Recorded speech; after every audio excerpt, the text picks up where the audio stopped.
Hi, this is Shazid Lahiri from Cease Fire Safety Systems. Well, it's excellent, and there's something to take home every time.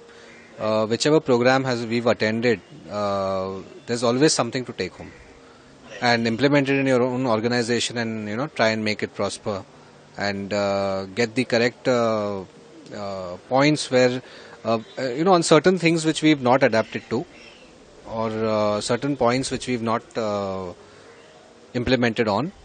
This is a very, very good program or platform to get the correct insights. I attended it a little late. I was a little late for it, but whatever I could take home, the best part was the the emotional intelligence exercise which we did on Nelson and Jason. That example was very, very simply put forward for us to understand, and now we try and hopefully implement certain things on that into our projects, into our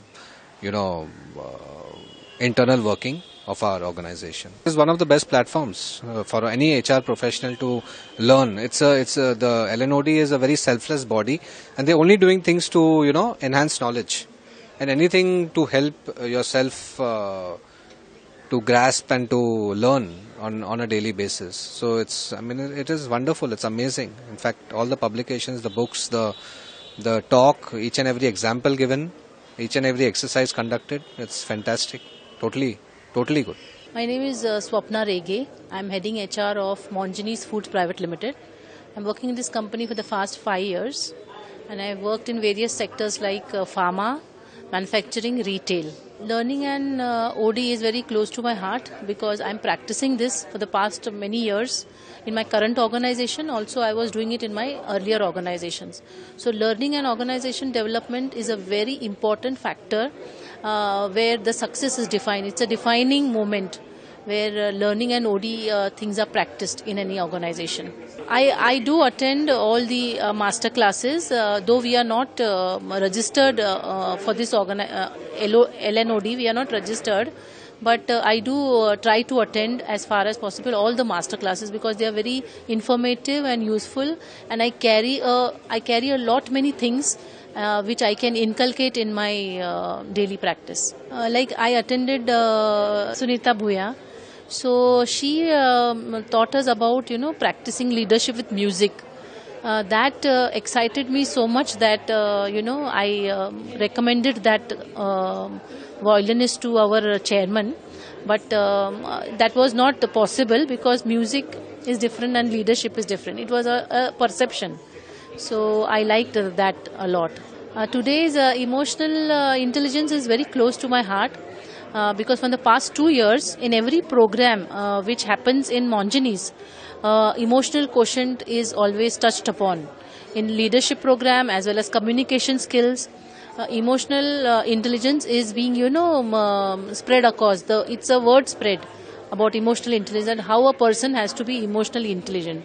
So this topic is liked by me personally, and I've attended the various programs also on emotional intelligence.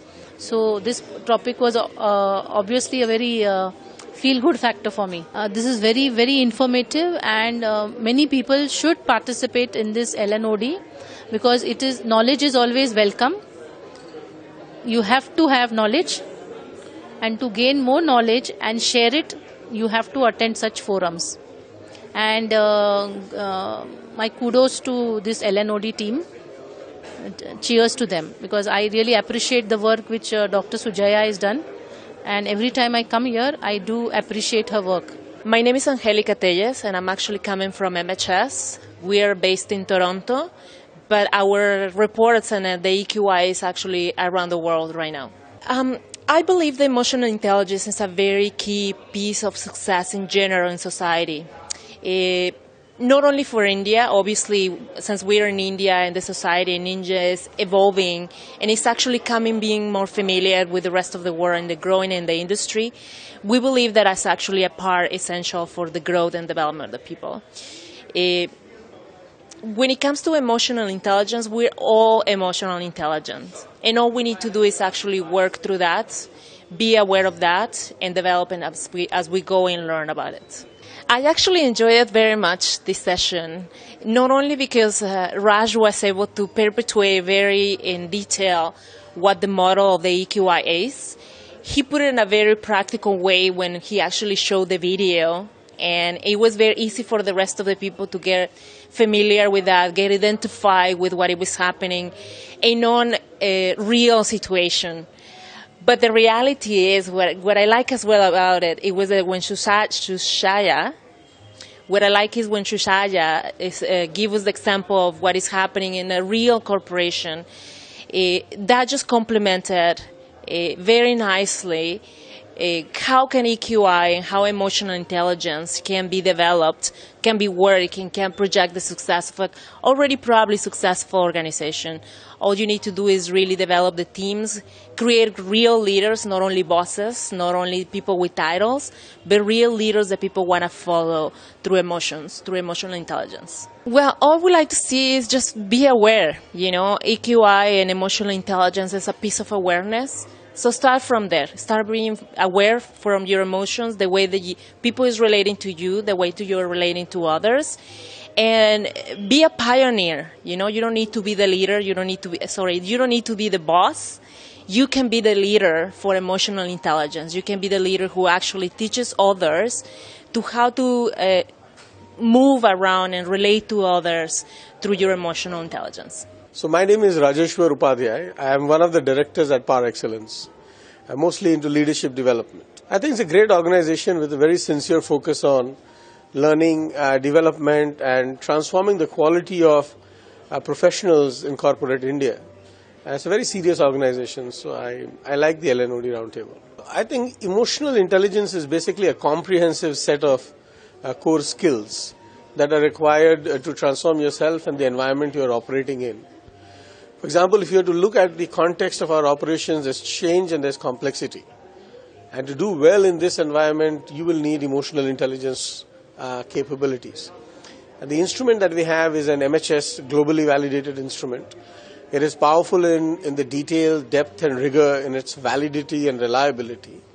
And we've done this with more than 1,000 professionals in India. And we see that it is valuable and it helps people demonstrate greater leadership skills. As to enrich yourself, to develop your own capabilities, to know that there are levels of leadership. There's personal competence, there is collaboration and inclusion, there is resourcefulness and lateral thinking, there is strategy and operational excellence, and then finally there is emotionally intelligent leadership.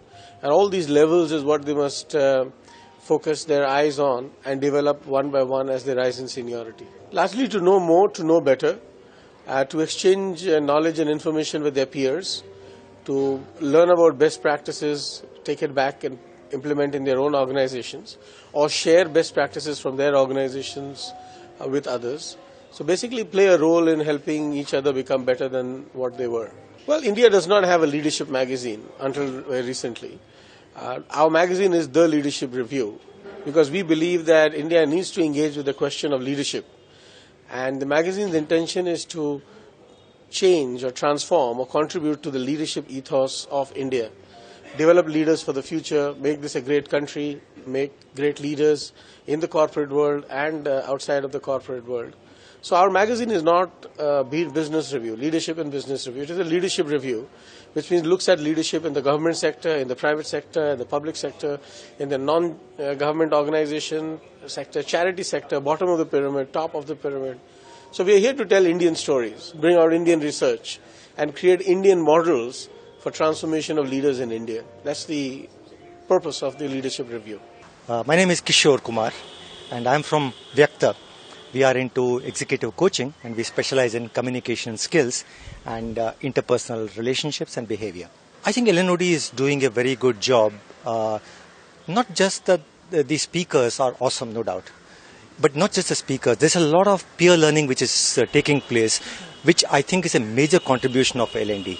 So it's allowing people of different perspectives to come together, raise different questions, learn from each other, and of course from the speakers. And I think that's a very most important thing which LNOD is doing. The first thing is, I have always been told and I've been led to believe that I'm emotionally challenged, that I'm too clinical, too analytical in my approach and that I don't read emotions of other people, and that's the way I am. But today I've come to know that it can be changed, that emotional intelligence is something which can be learnt and it's a skill which can be developed. And that's my biggest take home. And I plan to take this EQI tool, maybe use that for myself and other colleagues, and then see how, because I'm in the business of consulting and I need to coach my clients, and I plan to use those tools to coach my clients. And that's my takeaway. I would say two things to them. Number one, you'll be able to understand yourself. When you come to a forum like this, when you see different views and perspectives flying about, you'll understand yourself, the context of your organization, because every organization has got its different pain points, different opportunities. You'll be able to see things from a different perspectives. So come to LNOD and learn about yourself and your organization. We started this journey called the Learning and OD Roundtable about a little over 4 years ago. This is our 5th year. And we created this forum because of the kind of changes we were seeing and massive transformation agendas that we were seeing India Inc. Struggling with. And clearly the role of HR and the expectation from HR learning OD professionals was changing dramatically. What leaders were expecting from HR, and especially with shared services and outsourcing of transactional work and the rest of that, was no more the transactions, but really to be able to contribute in the transformation efforts inside organizations. So the role of HR learning OD has changed dramatically in the last 10 years, and I'm not sure this is reflected through the syllabus, for instance, that is taught to young people that come within the organizations. If you see the way in which professionals within HR learning OD have evolved over a period of time, they've been evolved in the era of personnel administration, so really transactions is the forte. Maybe recruitment is the forte of some of us. But to be able to bring in more science to what we're doing, or to be able to really adopt best practices, to be able to win the war for talent, or to be able to create organizations that are magnets for talent, that whole agenda left a lot to be desired.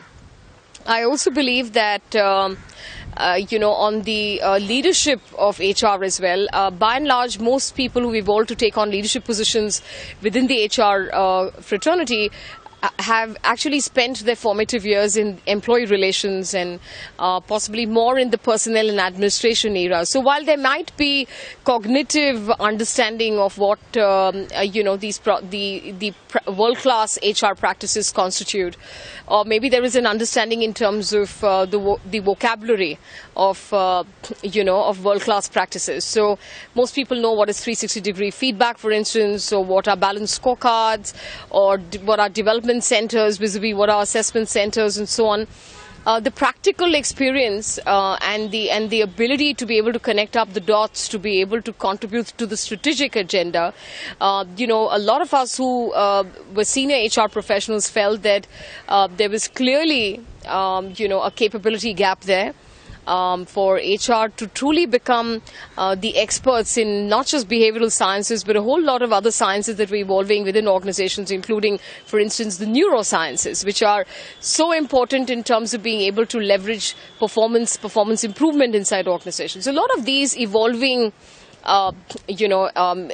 themes, a lot of these evolving areas of knowledge, were essentially not entirely understood, not entirely, were not really areas of forte for HR learning professionals to be able to actually bring forth their ability to and contributions to HR. So we started this journey called the Learning and OD Roundtable a little over 4 years ago. This is the 5th year. And it was started by a group of like-minded people who believed that the role for HR had dramatically changed, which it indeed had inside most organizations.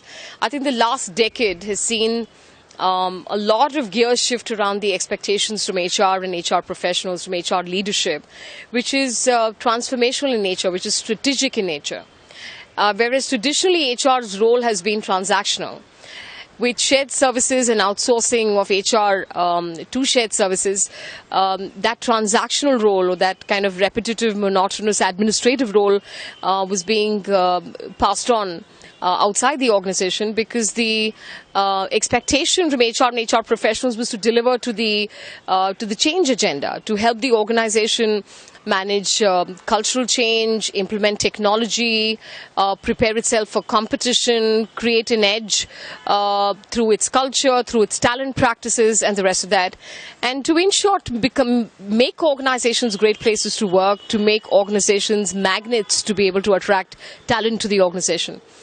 And in all honesty, if you looked at the training or the evolution of most HR professionals, there was nothing in their training or their evolution or exposure that could have prepared them for this transformational or strategic role. So it was really a cognition of the fact that this was clearly a gap. We didn't have these capabilities. And this wasn't even constituting part of the syllabus of a lot of leading schools that were producing HR professionals. So it's not as if this was even coming into the stream of new people who joined the organization. So all in all, there was a need, to be able to build capabilities for HR practitioners, for learning and OD practitioners. There also seemed to be a need to be able to create our own, and I think that was the great opportunity that we've all been sitting on over the last, over a decade of change and evolution that we've seen within corporates in India, and as an outcome of the India growth story and so on, where we've been sitting on the opportunity of being able to create our own repository of knowledge. We don't traditionally have the discipline to be able to record our experiences. There is a tendency and an over-dependence on Western literature.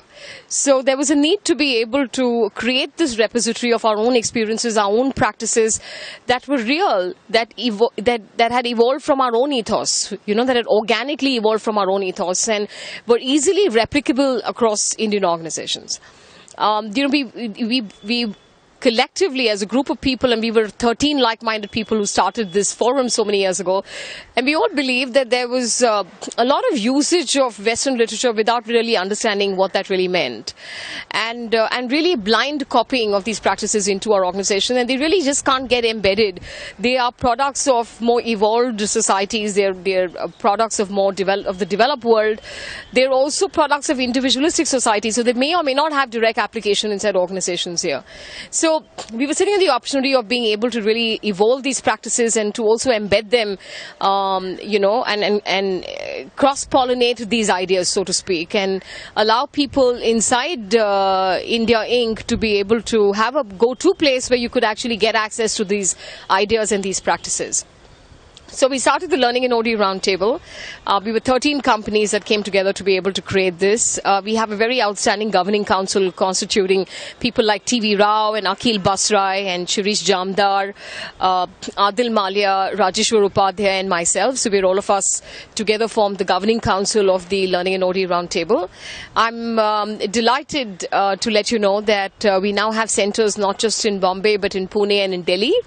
And we have a membership base of 6,800 people, and it's an ever-growing tribe. So I suspect this forum is meeting a need or a requirement that the practitioner community really needs so badly, and which is the reason why it has grown at the pace at which it has indeed grown. We meet at master classes that are conducted every month. At the other centers, the master classes are in an alternate month, and we conduct at least 6 webinars every year. So they're great opportunities to be able to connect up, learn. The topics that we pick are typically, drawn from feedback from the members. They're essentially a good, healthy mix of what is required by the practitioner community, together with some cutting-edge new ideas, new insights, new programs that we want them to know about, which would be applicable in the context of the real people challenges and people development challenges that we're experiencing in India Inc.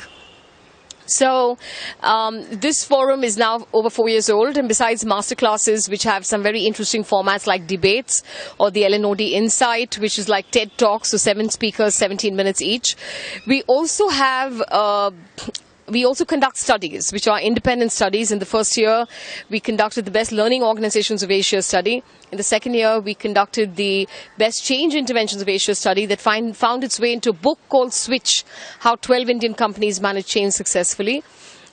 We then drove another very interesting study last year called the Best Talent Management Practices of Asia. And this year's study is called the Best Leadership Development Practices of Asia. And this culminates into our annual seminar on the 24th of September this year. I believe this is a not to miss event. I recommend strongly whoever is watching this video comes forth and registers their seat for the 24th of September, where you will get to hear not only of the best practices in the area of building cadres programs, which is really the early leadership pipeline building programs, the new leader programs, future leader programs, and also top leadership development programs. So there are going to be a wide variety of practices that they can actually come in and learn from. There's some outstanding keynote addresses. I strongly recommend that people come in and register for that. And most importantly, become part of this movement called the Learning and OD Roundtable by becoming members of the Learning and OD Roundtable. We will look at more centers over the next year. There are plans to open more centers, but for now it's Mumbai, Pune and Delhi, and do join us through the webinar. I'd like to invite anyone who's watching this to come in and become part of this movement called the Learning and OD Roundtable. I want to also hasten to add that we initiated a new forum called the Women Leadership Forum of Asia. I also want to hasten to add that we initiated a new movement called the Women Leadership Forum of Asia under the aegis of the Learning and OD Roundtable. We flagged this off only on the 10th of April with a play called Ambika. And some very interesting discussions around women empowerment and inclusion. I want to add that the Women Leadership Forum of Asia is for both men and for women, because it's actually a forum to enhance the inclusion quotient inside organizations. So I urge both men and women to become members of the WLFA, and organizations that are investing in the gender diversity agenda must come forth to become members and participate and bring women to be able to become members. There are 6 masterclasses, which are half-day training sessions, which are all very relevant to developing women and women leadership inside organizations. And we also have 4 other days of training that any member can choose. So that's almost 10 days of training for anyone who'd like to come in on board. There's 6 half days and 4 full days. So in terms of full days, you're actually looking at 7 days of training for 25,000 rupees, which is what the membership is. It's a steal. I also urge corporates to be able to come forth and sponsor women from other industries, from small scale and medium scale organizations, NGOs, from the medical profession, for academicians, to also come in on scholarships offered by corporates to become part of the Women Leadership Forum of Asia. So this is another movement. It's very important. It is part of building the organization of the future. It's about building the kind of culture we want in the future, and it's about being able to add more teeth to our economic development agenda by bringing in the other half of our population, women, to be able to get not just represented inside the workforce, but to make sure that they are actually counted and they are contributing. So I'm going to urge people who are listening to this to come forth and become part of the Learning and OD Roundtable, come forth and become part of the women empowerment and inclusion journey by joining the Women Leadership Forum of Asia. The world over, the Learning at Work Week is being celebrated in organizations. This year it falls between the 18th and the 22nd of May. As the founder of the Learning and OD Roundtable, I want to urge organizations to celebrate this important week by ensuring that they create opportunities for people to experience the joy of learning inside organizations. One of the challenges we have when we talk about learning in the context of careers is that most people want the outcomes or the success that comes from careers without focusing enough on what they need to learn in the context of career development and growth. So the growth part is exciting. The career development, which involves the learning, is sometimes not paid enough attention to. The Learning at Work Week is a great opportunity for employers to be able to reiterate the value of learning inside organizations, and the fact that learning, which is the ability to be able to question your lens, to question your paradigms, to be able to integrate new worldviews, is an important precondition for success within the organization. That you can move up the leadership pipeline only if you have the ability to be able to question, to be able to ask, and to be able to work on feedback, to be able to integrate new worldviews and alter behaviors depending on what might be needed. So learning is a very integral part of growth. It's something that we do we must do normally, and a lot of us do naturally, and therefore that must be brought forth and celebrated inside organizations. So I urge my colleagues within HR, learning, and anybody else who's watching this to celebrate learning at work. Work gives us such a tremendous opportunity to build an identity, to use our skills, to actualize, which is the main reason why we got put on Mother Earth to start with. We have a tendency in India to believe that we learn to earn.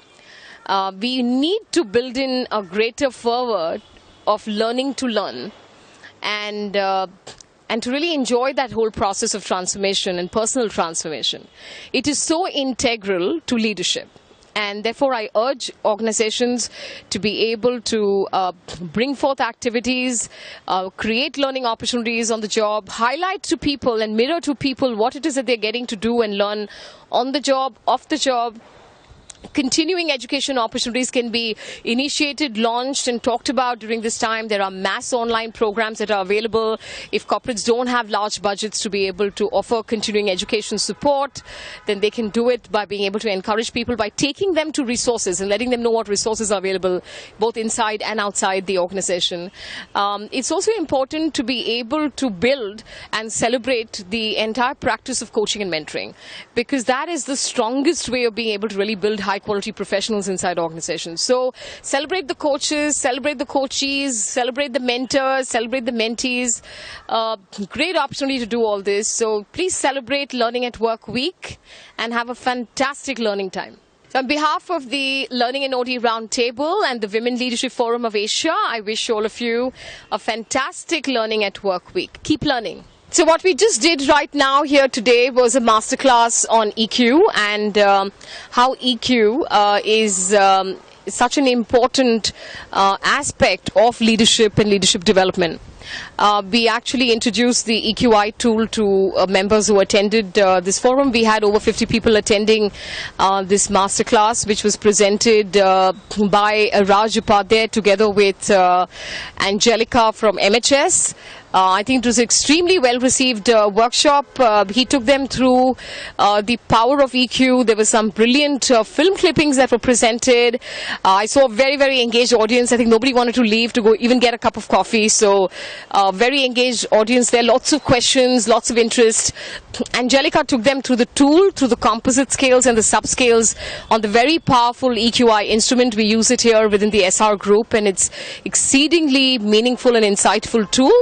I did the session on the practitioners' insights on EQ and the power of building EQ as part of leadership development. So I think all in all, the feedback we've got is fantastic. Most people found this a very powerful learning platform, and we also use the opportunity to ask some relevant questions using the audience response system.